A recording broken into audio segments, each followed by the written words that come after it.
going on, guys? It is Tom Radigan, and welcome to another awesome video. And for today's video is an album review.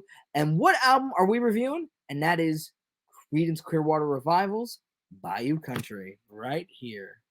Bayou Country. All right, yeah. Unfortunately, like with my video of the Grateful Dead's Working Man's Dead, I don't have this on vinyl, sadly. And that was on my dad's collection, and we sadly don't have that. But have it on iPad. That helps. But yeah, no. So the one thing about this album in general is it was Creedence's second album.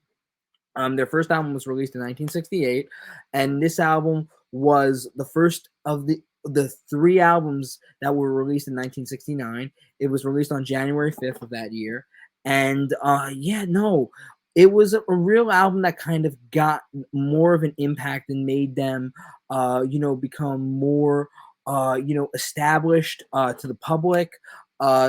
Proud Mary is on this album, and of course that was a big commercial hit, and of course, a classic of theirs. And what's also cool about this album too is you really get a chance to see how established John Fogerty is as a songwriter, because the thing is, unlike other songwriting teams like Lennon, McCartney, Jagger and Richards, it was John Fogerty, just him, and he was, that was the formula, having John write all the hits and all the songs, and these, are definitely songs that I feel like can definitely relate to people. And, the first album, definitely John was writing, of course, a lot of the songs, but, I don't feel like he was fully established. By this album, it shows you clearly he is the leader of the group. Because on the first album, too, even though John, pretty much had a lot of control in producing it, it was really credited to the head of the label of Fantasy Records, which was Saul Zaentz. But when it came time to do the second album, John was able to get producer credit. And yeah, I mean, the thing too about Creedence Clearwater Revival is the whole thing is that, John was the guy that made up most of the band. The thing is, not a lot of people knew who they were, like when you talk about like Stu Cook, who was the bass player, Doug Clifford, the drummer, Tom Fogerty, rhythm guitar player. I mean, those names are not that, recognized. I mean, people hardly recognize John Fogerty, really, and yet, like, they know, it's like, a song of theirs, but you might not know who they are. And they're like, yeah, that they're one of those types of bands, because honestly, they were really dominating the charts in 69 and 70 and really kind of becoming like the new biggest band, and really competing with the Beatles, so let's dive into Bayou Country, which was their sophomore release.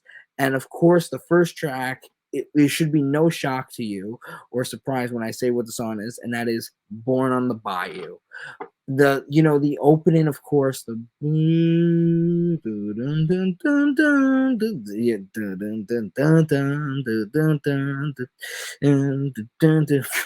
I don't have perfect pitch on that, but hey, whatever. But and then you got Fogerty's hollering voice.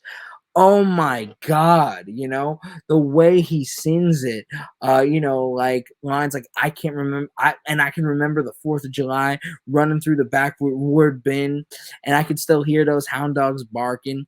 And this song and this album also kind of was able to give the term swamp rock.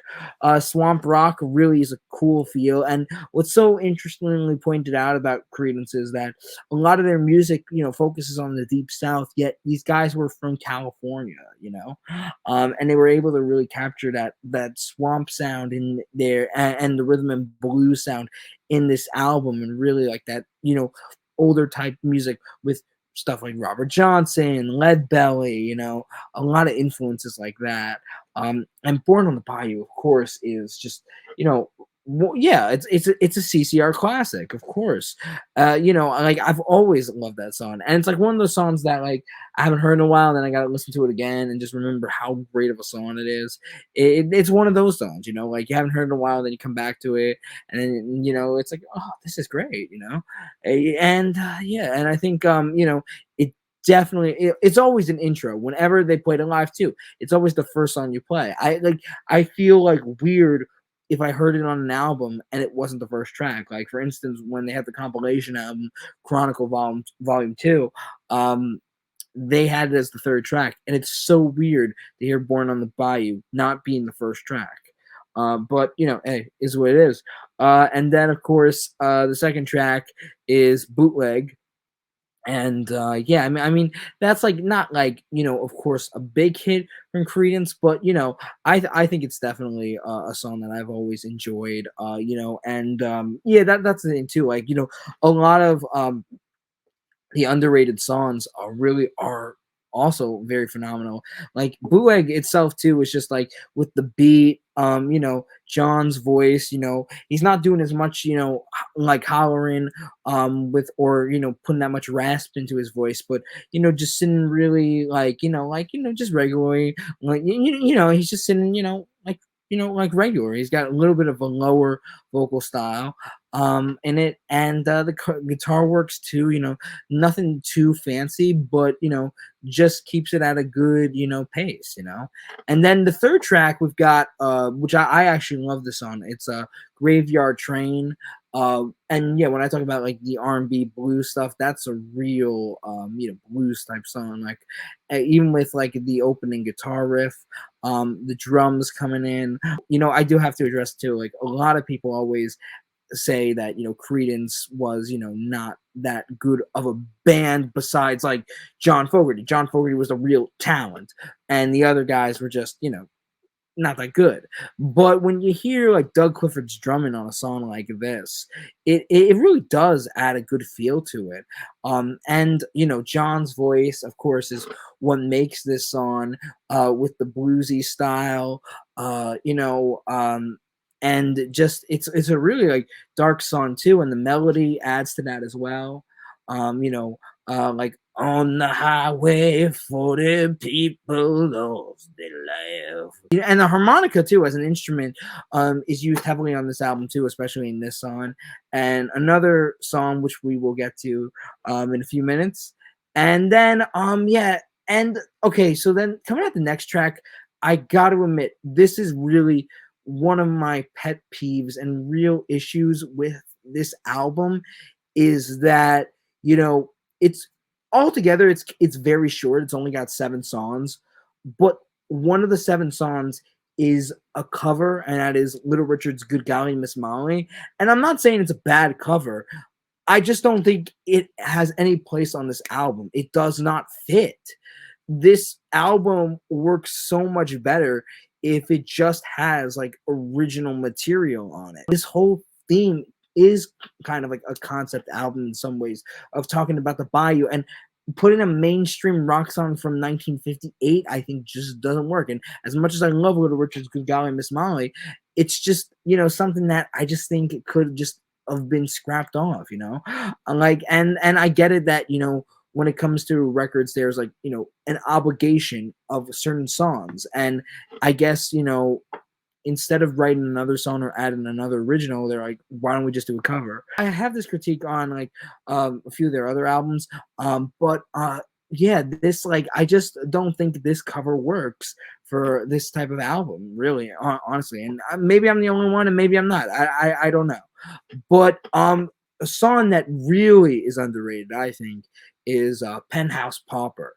That's a song I really enjoy, and I think actually, to be honest, is much of an essential track as Born on the Bayou and Proud Mary is for me.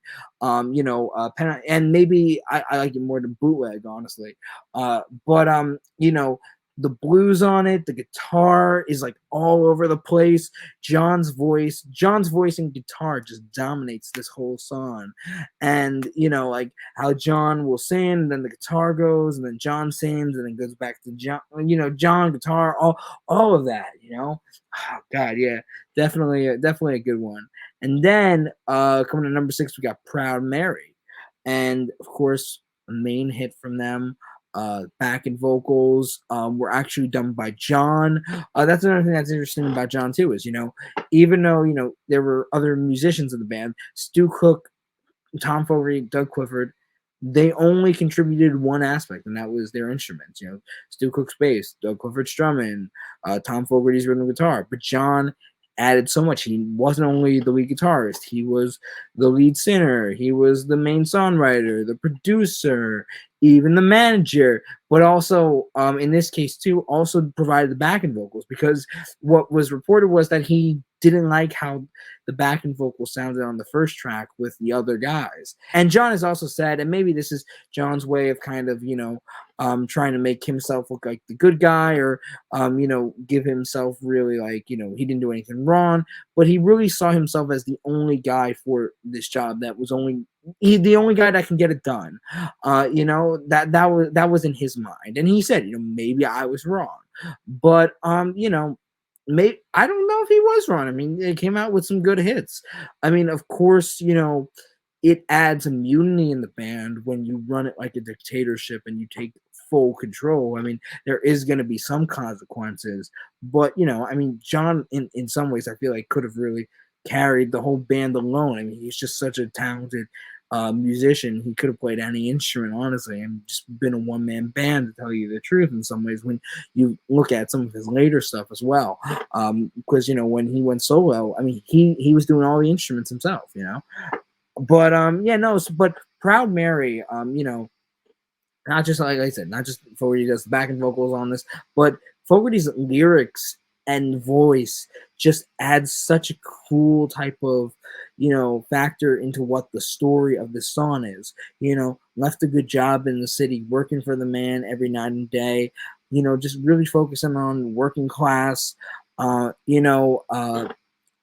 Rollins, have that real gospel feel in some ways, and of course was famously known by Tina Turner as well after, which some people might think is the Tina Turner song, but no, you have it here, folks. It was done by Creedence Clearwater Revival, and John Fogerty wrote it. There, you have it. And but yeah, no. So just like, and it's funny. It's one of those songs for me that it's like if I'm listening to it, it's like, oh, Proud Mary, I've heard it many times, but then I listen to it and I'm like, I need to hear it again. And also too, I love their performance of it at the Royal Albert Hall in 1970. Like, John's voice on it is just great on that. Like, just as great it is on the studio version, I think it's even better live. And the song too, like in general, is just like a nice easy type song that it's like you might not know who Creedence is, but that song at least. And then the last track of this album is Keep On Chugging. And it's a 7-minute song. It's a little bit less than Graveyard Train. Graveyard Train was 8 minutes, but Keep On Chugging has this real kind of like, fast-paced beat. And honestly, I feel like this is such a great movie song. Like, you can use this in a lot of movies. And in some ways, I know this sounds weird, but I feel like you can use this in a mafia-style movie or series. Like, I felt like this could have been used in The Sopranos. Could have even been used in The Godfather. Well, maybe not as well, because Godfather was, of course, a period piece. Also, too, another thing to keep in mind is on Netflix, there's a special about Creedence Clearwater Revival with unseen footage with their tour in Europe back in 1970, and of course, the full concert of them at the Royal Albert Hall. But the one thing that's cool is there's an interview with John, and he's talking about that he wants people to, understand and separate when he's focusing on something deep and meaningful, like a political issue, and then just being an entertainer, and this song definitely is just entertainment, I think, with songs like, just people dancing, it just sounds like, it's like a dance type song, like Here Comes Mary, looking for Harry, she gonna chugle tonight, here comes Louis, works in the studio, he gonna chugle tonight, even though I don't know what chugle means, but, hey, just remember, people, keep on chewing. All right. Well, yeah, that's really it for this video. Yeah, this is probably one of my favorite Creedence albums, and maybe I'll review more Creedence albums as time goes on. Yeah, no. So that's it for this video. Thank you guys, and see you guys in the next video. Bye.